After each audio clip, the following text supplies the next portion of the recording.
I see myself as a steward to history. Like, my job is to not try to create new things and be flashy and, to have fun with it, I should say. My fun with it is making sure that when I make something, I'm not trying to add something to it. I'm just trying to make it the exact same way they would have made it years ago, or even the way they still make it today in another part of the country. This is Taste. I'm your host, Matt Rodbard. Today on the show, we welcome back George Motz, the owner of Hamburger America, a new hamburger shop in New York City. You may have read about it in the New York Times, New Yorker. It's getting great reviews. We welcome George back. He came in about a year ago, and we talked about what it was like to build a concept like Hamburger America. Well, guess what? It's opened, and it's a huge hit. We also talk about what it's like, finally going pro, going from pop-up to, proper chef, working 7 days a week in New York. This is a wide-ranging conversation with one of my favorite food personalities. I hope you enjoy this conversation.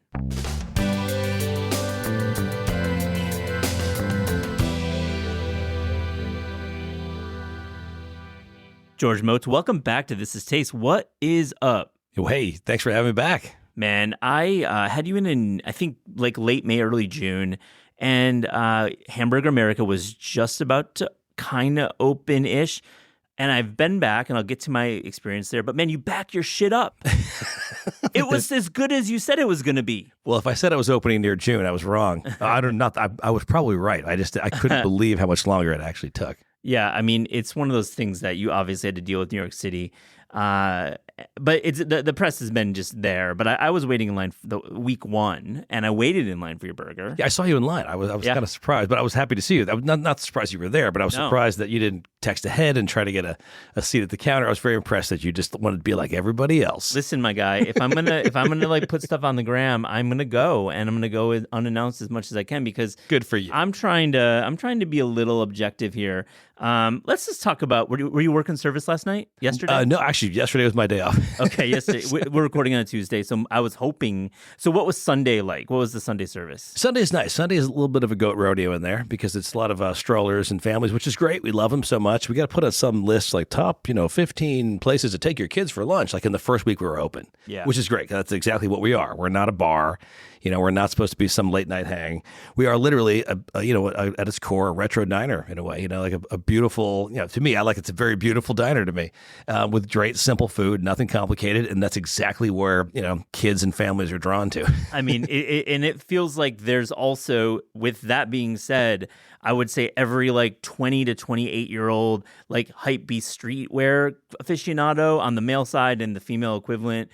Honestly, they're all there too. I know. I'm just, there's been a lot of talk about how we maybe, did you pay people to do this? No, we have not paid a penny to any influencer or anybody. No, and really, it's equal, and really a big reason for that is, your hamburger is $7.25, and I really wanted to ask you, and I had the classic. I didn't have the smash, the Oklahoma smash, and I'll go back and have that. But I really wanted to try the classic, and it was as advertised.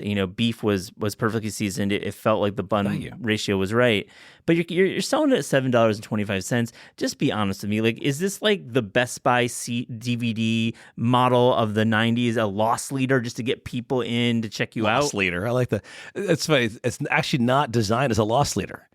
We saw this as an accessible food you could probably eat every day. If probably wouldn't be totally healthy for you to eat every day, but at least once a week, twice a week, sure, why not? And it was designed to be a burger that you remembered as affordable and fantastic at the same time.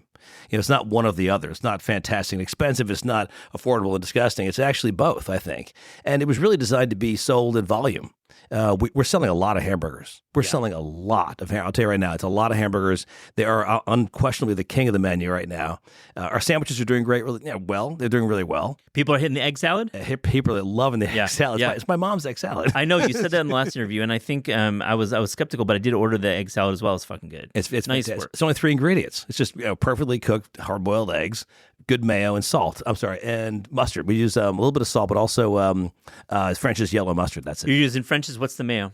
The mayo is actually, we talked about this the last time, it's Admiration mayo. That's what I thought. So I went and bought Admiration. You found it. My sister-in-law runs a pizzeria, and for Hanukkah, She was at she listened to the episode and was cool, and she bought me literally the food service size. It's a 1 gallon jug. Yeah, it's 1 gallon of Celebration. Yeah, admiration. Yeah, mayonnaise. Yeah. I like it. It's good. Yeah, I mean it's definitely it's not Hellman's, that's for sure.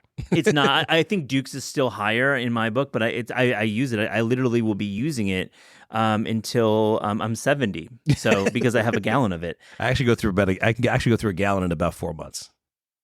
Are you serious? I'm not kidding. I do testing once in a while, but in my own house, in your house? I'm like at your restaurant. I'm like, no. We go through 2 gallons a day, probably. I would imagine. Yeah. Back to the burger, $7.25.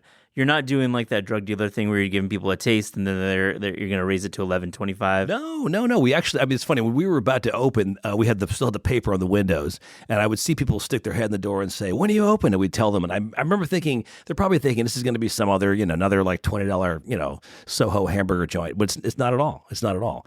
We were trying to make sure people understood that we were the prices are in line with the way the American hamburger should be appreciated, which is a very straightforward, simple, inexpensive sustenance for you to enjoy. Yeah. I mean, enjoy we are. And what's the biggest surprise since you opened? I mean, we talked about like that we were trying to predict the future in our June conversation. We're at the future and the present now. So what was the biggest surprise? The biggest surprise was all the media attention. I'm still kind of shocked. I mean, I spent 20 years working in the hamburger sphere, but to me, really all the attention has been intense. It's been a lot. It's been a little too much.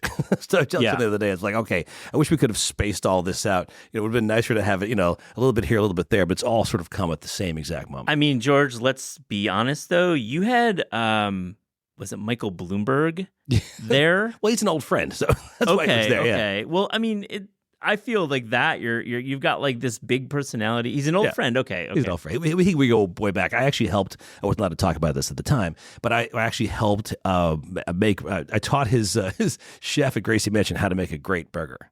Years ago. Let's talk about that years right ago. Now.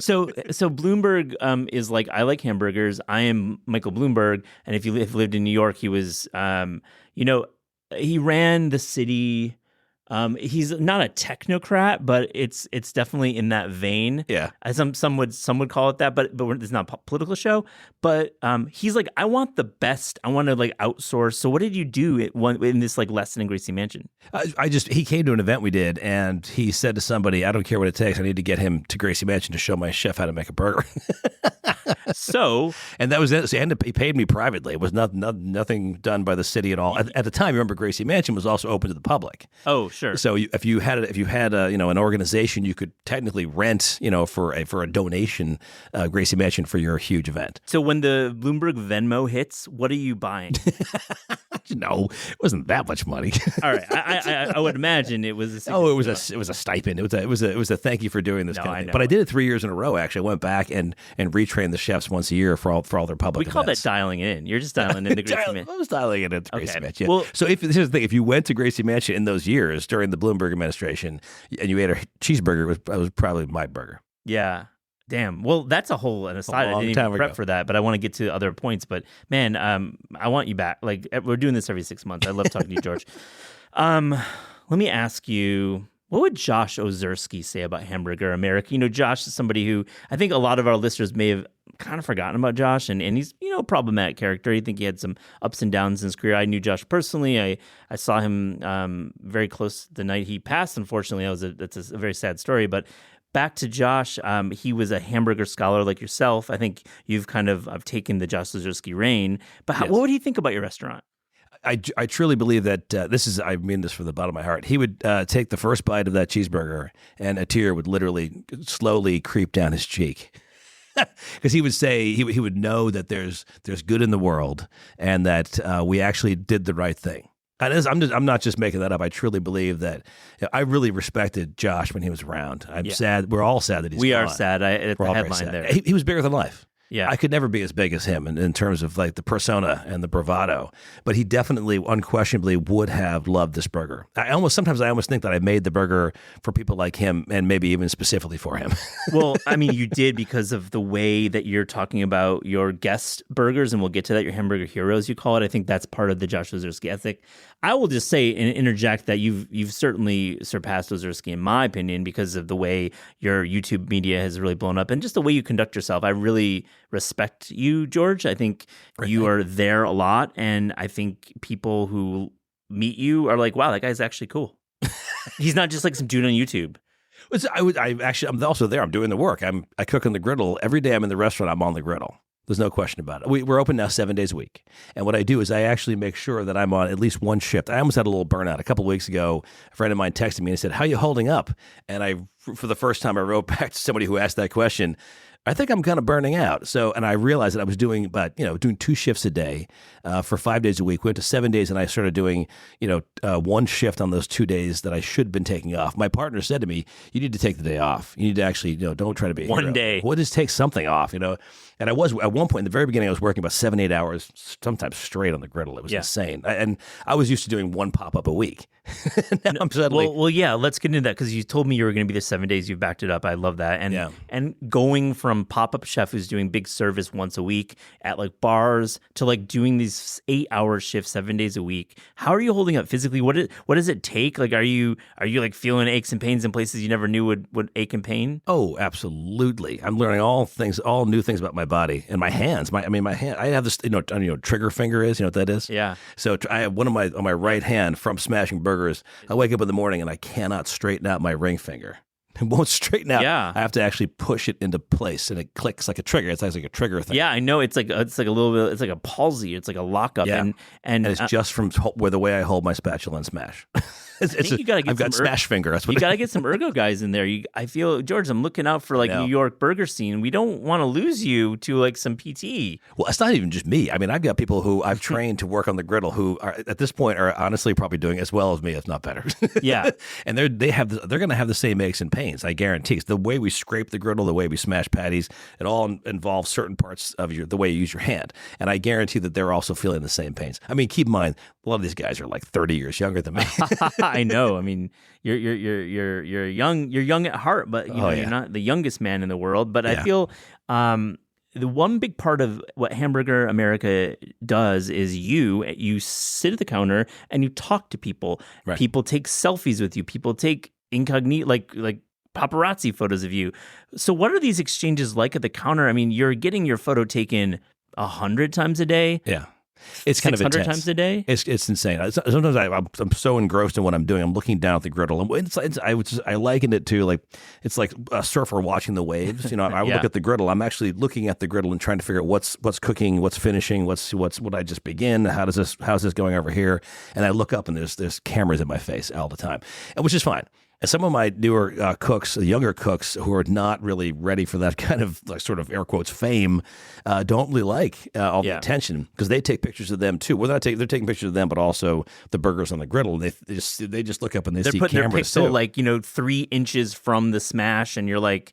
Yeah. They're like, "Yo, bro, I need to like do my job." But we designed the restaurant to be that. It's supposed to be. Yes, you did. We're joking around calling it Hamburger Benihana. I mean, it's pretty sweet. Yeah, and that's a big draw if you get one of those counter seats. And of course, there's seating in the back. You don't have to sit at the counter, but those are like the prime time seats. Those are the prime seats if you really are into the show. If you're just into the burger, go in the back. It's fine. And it's the same burger. It's the same exact burger. It's just the difference is you're not watching it being made. And people actually, I think they like being able to look into the kitchen. It's I mean, the other end of this would be like Blanca. If you go to Blanca in Brooklyn, you're looking at, you spend your whole meal either looking at the plate for a few seconds while you eat that one bite, or you're looking out at all. Like there are more cooks and chefs and people in the kitchen at Blanca than there are at the counter. Oh my God. It's kind of the case with Hamburger America. That's so interesting. Also, like, is Blanca still going? They just reopened. I think I'm pretty sure they just reopened. I'm excited to get back out there. George, with the breaking news from Williamsburg, Blanca is open. I'm excited personally to hear that Blanca is open. I'll have to get Carlo on the show.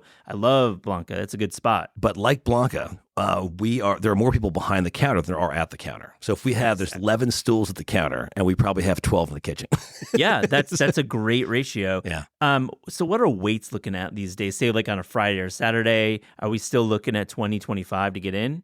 So it all depends on what you're trying to do. If you're trying to go to the counter, it will take sometimes 20 minutes to a half hour on a Friday or Saturday. Sunday, it's up and down. It's all over the place. But I tell you right now, we tell people we're open 7 days a week now, and Monday it's dead.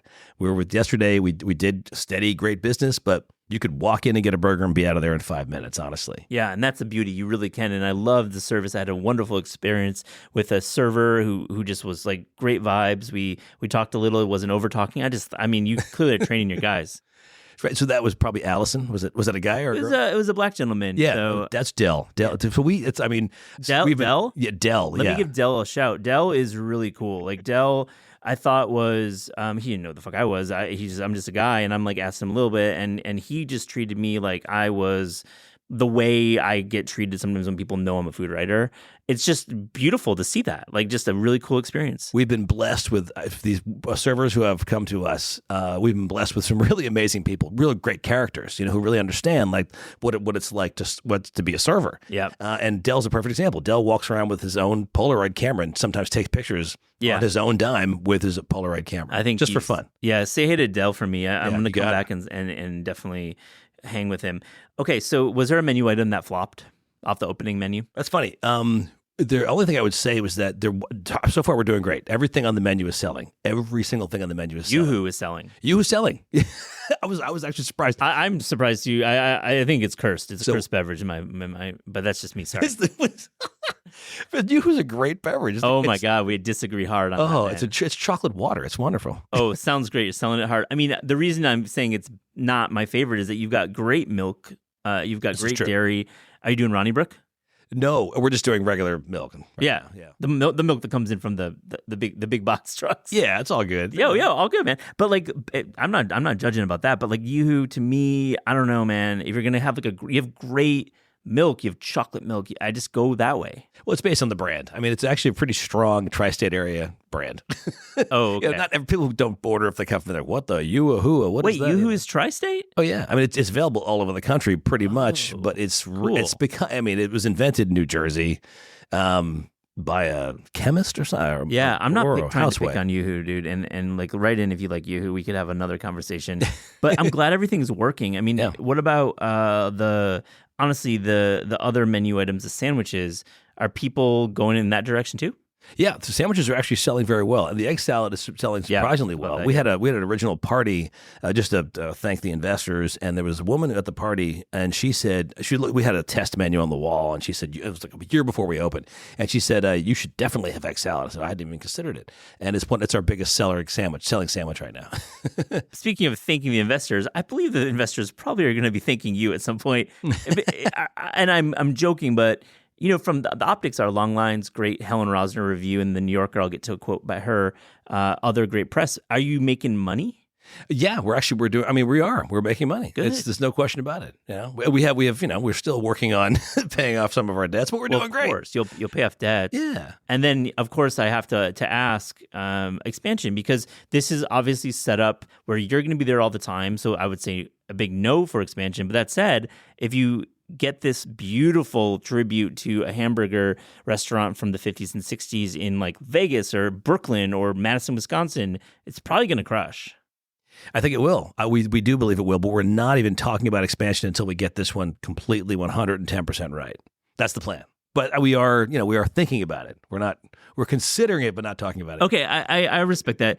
What needs to get right then before you start thinking about doing number two? Just the training. The training is a big one, and we're getting the training right. But then, if somebody walks in new, are they ready to go? Are they trained? Is someone there to train them? Originally we had one shift.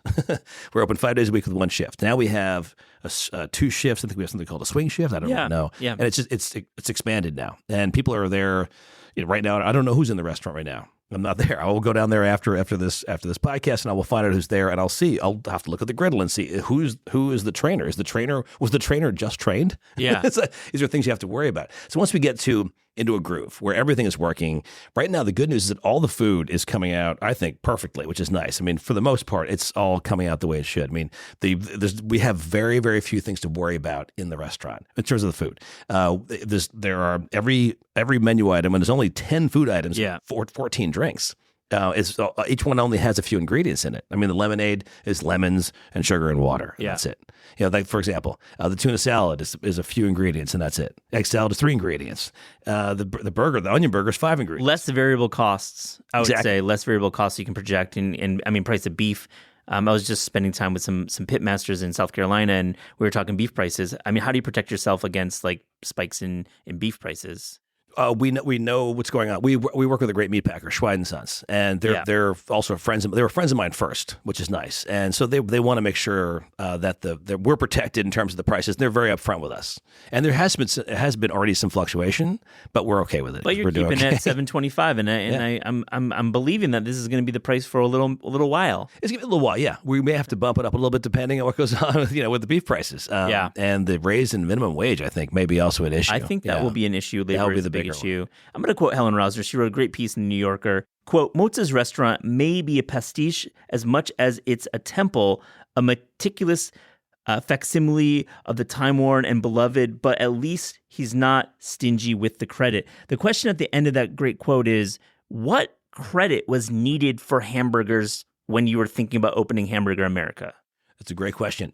I see myself as a steward to history. Like my job is to not try to create new things and be flashy and just have fun with it. I should say my fun with it is being a steward to history. It's making sure that when I make something, I'm not trying to add something to it. I'm just trying to make it the exact same way they would have made it years ago, or even the way they still make it today in another part of the country.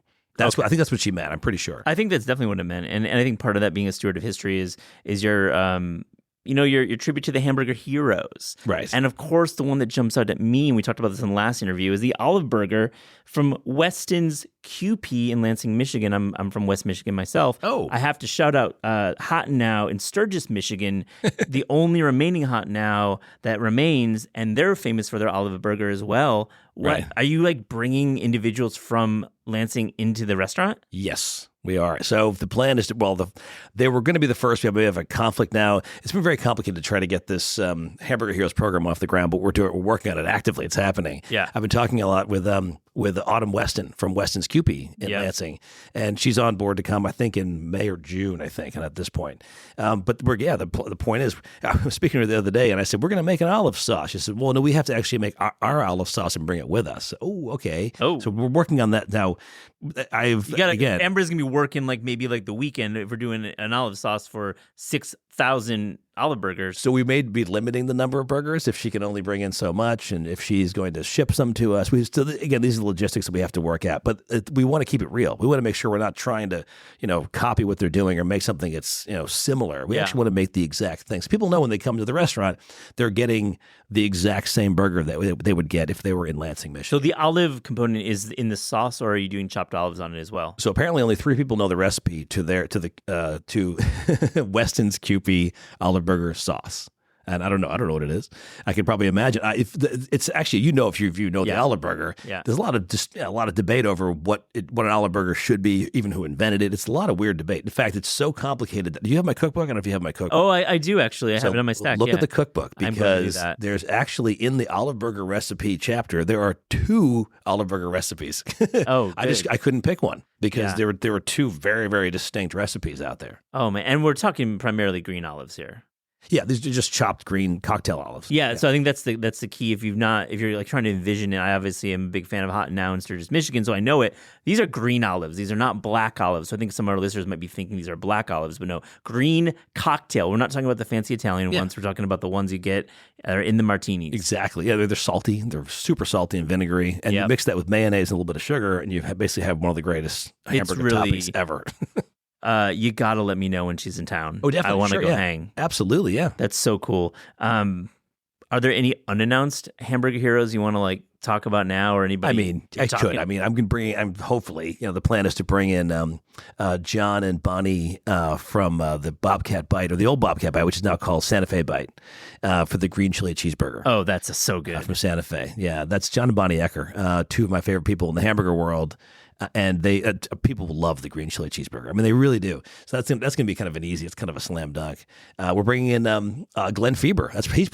Glenn Fieber from Milwaukee might be the first one we bring in. Glenn Fieber from Sally's Grill in Glendale, Wisconsin, for the Butterburger. Do you actually have a shake component? Because I feel any Wisconsin Butterburger needs some kind of concrete or some kind of hardcore shake. They have a really good banana milkshake. Exactly. They always have cool, milkshake. We don't have freezer space. I know we you have don't. ice cream. We don't have mixers. I'm not a big fan of the milkshake in a restaurant. I like drinking milkshakes, but for us, it's just going to be we couldn't do it. It's just it's too much to do. It's too much. It's also loud. Agree, and that's like it becomes like a totally different vibe when you're doing malts and yeah. That's why Shake Shack is so interesting. The way they were able to figure it out to do both right freezer stuff and then hamburger stuff. Shake Shack has a very expensive custard machine at every one of the restaurants to make that custard. You know that, right? Yeah. It's an interesting model with Shake Shack, and we talked about that's my number one in New York. Still is. I'll link to that in the show notes. We went over our rankings, but anything changed in your top three in the past 6 months for burgers in New York? In New York, I mean, you don't want to hear this, but I made a burger because I love burgers and I love my burger. It should be number one, George. Why would it not? Okay, fine. It is number one. Fine. I literally eat it every day. At least one every day. Either I take a bite. Yeah, you're trying it. Yeah, I do either quality control or I eat the whole thing because I can't help myself. It's a good burger, and it's designed to be a perfect burger, and I like it a lot. Yeah, I was just out with Brooks Wrights I was in Charleston at Little Jack's Tavern. Amazing burger there, and dude's tasting his burgers too. It's like you got to taste your burgers often. I just had a great burger. Where was I? I had a great burger over in North Carolina. Oh yeah, yeah, it was fantastic. A place called Johnson's Drive-In in Siler City, North Carolina. I want to finish this section of the interview and talk about your media. I didn't really get into it in the last interview, but like you're still actively working on television and cookbooks while you're opening. So I know your face is funny. What are you working on? Because I think folks that when they come in the restaurant are like, oh, yo, George, I know you from YouTube and what's going on? What's going on? People love to say, don't you have better things to do? Wow, that's really than to be here cooking in the restaurant. Oh, I see. They want content. Okay. Yeah, they want content. How are you here every day? You should be making other things, more content, more YouTube. Yeah, I've got actually a book due. In a couple of months. Yeah. Okay. We're doing the fourth version of the guidebook, Hamburger America. Yeah. So that's due in June, I think. So I do have to do some more travel for that, and I think we're adding another 48 restaurants to the book to bring it up to 225. So 225 great regional hamburger restaurants in America. And you personally go to all of those? Oh yeah. So it's not going in the book. This is not phoned in. I'm at every single one of these. Yeah, for sure. What about when you're doing this research? Part of what you do is establish history and recognize history. But are you doing new restaurants too who are doing like new burgers? No. So I have a cutoff in the book. You have to have a burger on the menu for over 20 years to be in the book. That's smart. Yeah. So actually the book, the franchise has already been around for almost 20 years. It's a little frightening. Some of the burgers that, a Shake Shack I think is 20 years old. Isn't it 20 years? I think so. I was in that park in 2002, 03, definitely. So we're getting there. But what about like TV? What about all that stuff? Good question. So we are, let's see, in May, which is Burger Month, we're going to be airing a bunch of new content that we're shooting and filming in March, I think. Oh, cool. Where are we finding that? So it's The Burger Show. The Burger Show is going to do a short season, a four episode season. It's going to be 2 with Alvin and 2 with me. I think we're going to go back to the old model, and we're going to shoot two shows in the Burger Scholar session, which is my my home. That's home kitchen. That's the studio version, and that's First We Feast, right? Yeah, that's First We Feast. And First We Feast is thriving, so I love to see that. I'd love to see that. Oh yeah, shout to those guys. On This Is Taste, we ask guests about their discerning taste. So to close this interview, here's a little rapid-fire, fast and furious taste check. George, are you ready? I am ready. Least favorite burger topping? Ooh, that's easy. Ketchup. We went over that last interview. It's really, really, really, really problematic. It still is least favorite. I love ketchup, man. I love ketchup, but I have to obviously put ketchup only when it needs ketchup, which is usually, if it's a good burger, I don't need ketchup. I like ketchup on an egg sandwich. But not on a burger. Not on a burger. Your favorite American fast food chain? I don't play favorites usually, but I would say one of the most impressive to me always has been Steak and Shake in the middle. Oh, yeah. Absolutely agree. That's such a good one. Your favorite cocktail? Favorite cocktail? That's an easy one. I am in love with something called the Suffering Bastard. You ever heard of that? No. Oh, it's a great drink. It's a great drink. It's I think it was invented in World War II in Cairo, at a bar in Cairo. It was designed actually as a hangover helper for soldiers, British troops that were stationed there. Oh. It's gin, bourbon, lime, ginger ale. It sounds good, but the ginger ale makes it like fizzy and kind of that hair of the dog. Absolutely. Are you watching Masters of the Air? That No. show on Apple Plus about the airmen in World War II. No, I heard about it. I haven't seen it. It's good. They have some good food and drink there, like little moments here and there, and they have a good Put drink. the suffering bastard in there. It's a great drink. I'm thinking about that now. Okay, your favorite city outside America to visit for food or drink? Oh, that's pretty. I mean, there's so many out there, but it's pretty easy. I'd say Copenhagen for sure. I love that call. Why do you like it so much? There's just so much good primary source food. I love Nordic food to begin with. Yeah. I could eat Nordic food every day. It's all about. But if you're in Copenhagen, it's all about super fresh. Yeah. Food, fresh fish.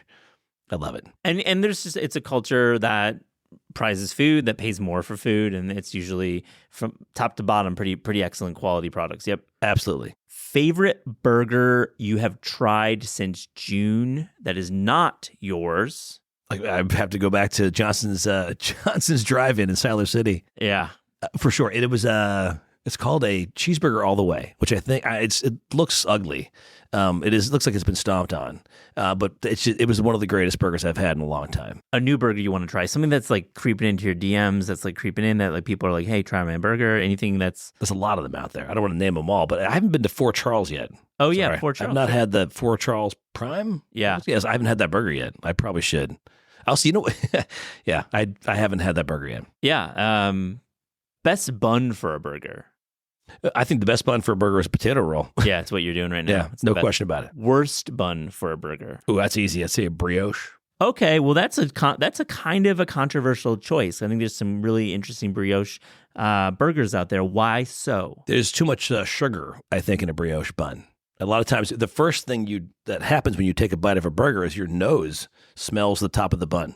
Sorry if you think about it. Yeah, no, it's you true. take a bite and your nose is very close to it is literally resting on the top of that bun. And so what I want to smell while I'm tasting is a little bit of the butter and yeast, not sugar. Yeah, you don't want to have a distraction. For whatever reason, a brioche, because it is so fluffy, you have to actually compact it, and it usually sprays the fats out of the burger patty with a brioche. Yeah, I just don't think it's not a great burger bun.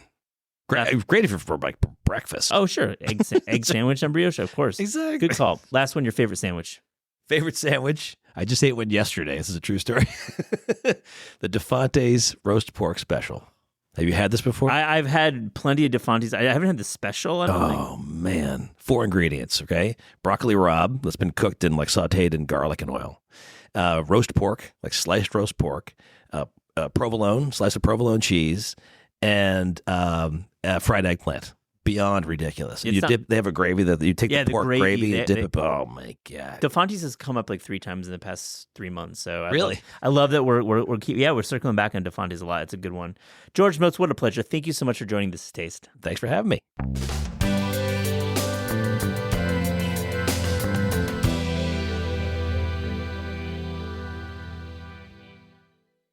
What is up, Eliza? How are you? I'm good. I've been spending the past couple weeks thinking a lot about like congealed pork fat, which is not normal for me, but here we are. Here we are.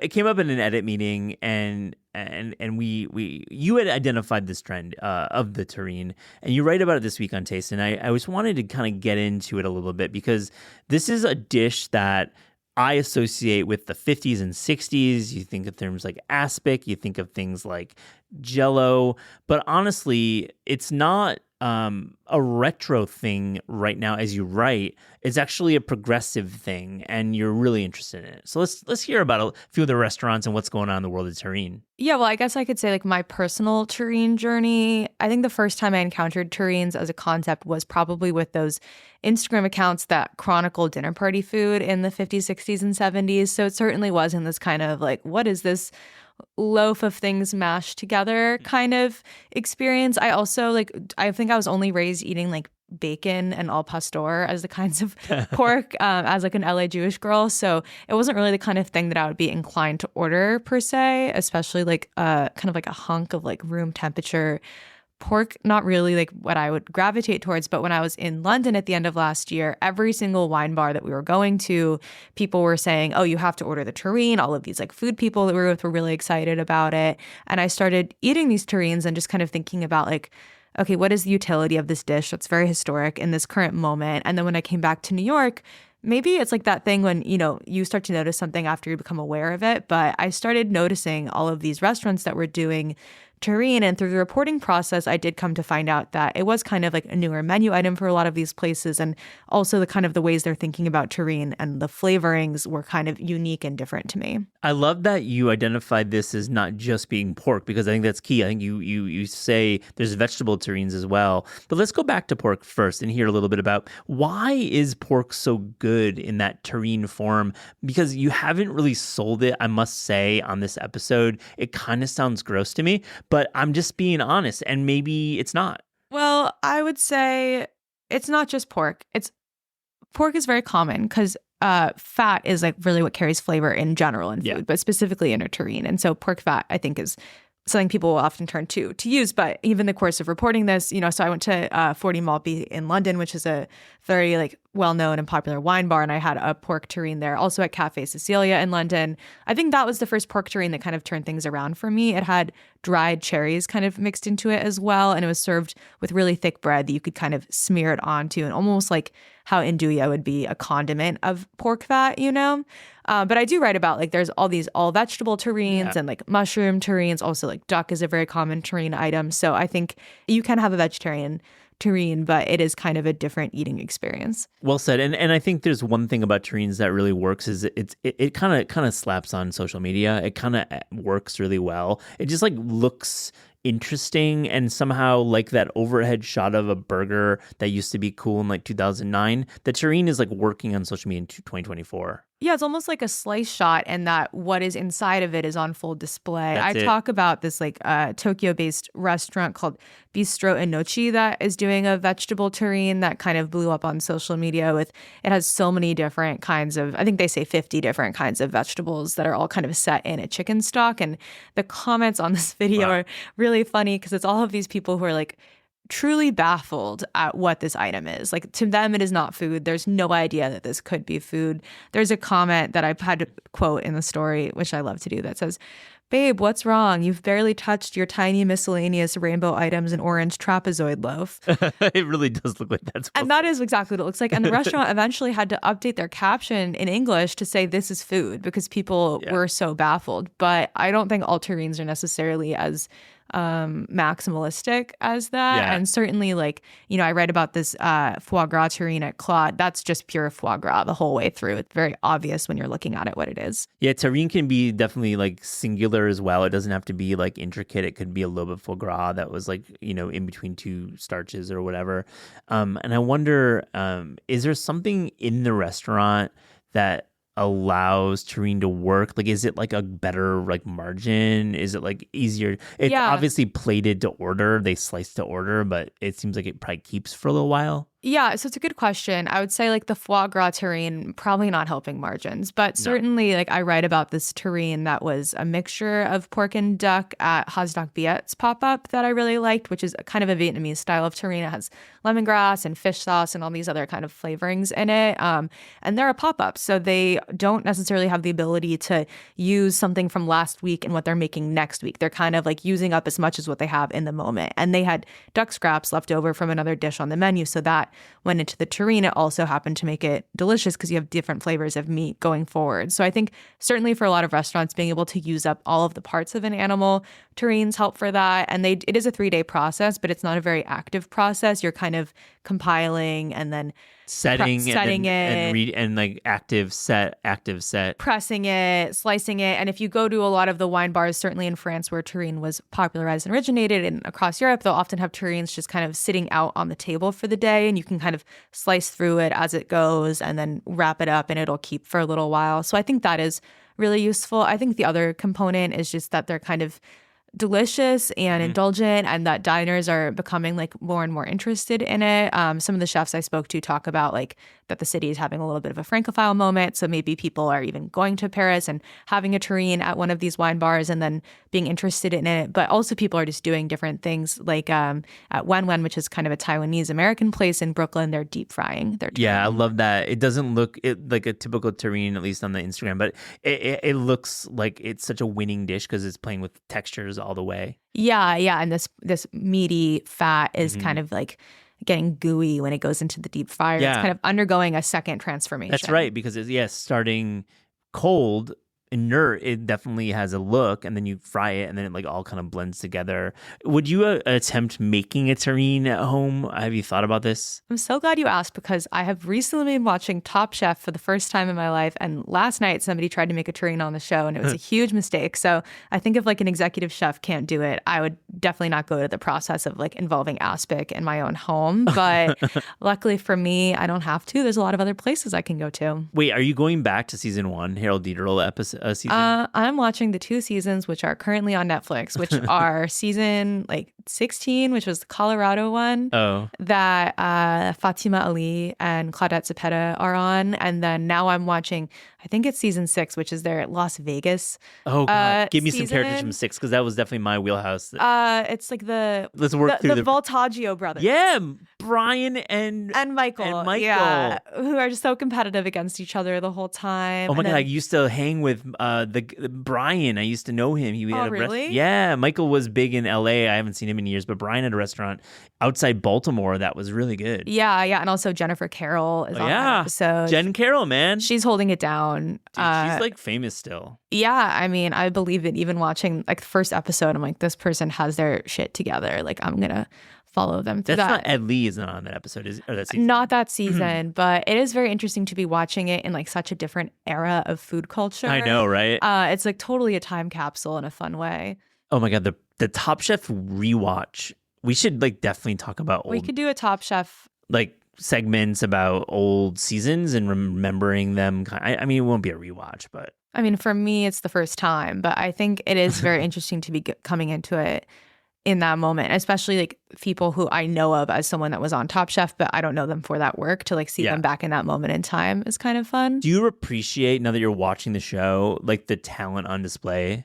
Oh, I mean, absolutely. I think, it's for the same reason that I love RuPaul's Drag Race, is that I like watching people that are really good at things have a space to just like figure out exactly how good they are and push themselves in a way that you can't in a different setting. And I think like that is so cool about it. Also, like anytime I get to just watch Padma be Padma, it's like always a win. So it's definitely, there's a lot to appreciate. Yeah, it's a really terrific show. The skills on the show, and I'm not going to even like judge season by season, but some of those early seasons, they really a serious cooking game. Well, I recently was cooking something that was just way too salty and I had to figure out how to fix it in the moment. And I did kind of put myself in my Top Chef shoes to think about how I could save the dish, so that maybe I'll have some more creativity after that. Well, Eliza, you know what? We went from terrine to Top Chef. Like in Top Chef with a terrine, there's a lot of talent on display. You landed the plane. I did. Well done, It's Eliza. time to get off. Thanks a lot for sharing. Yeah.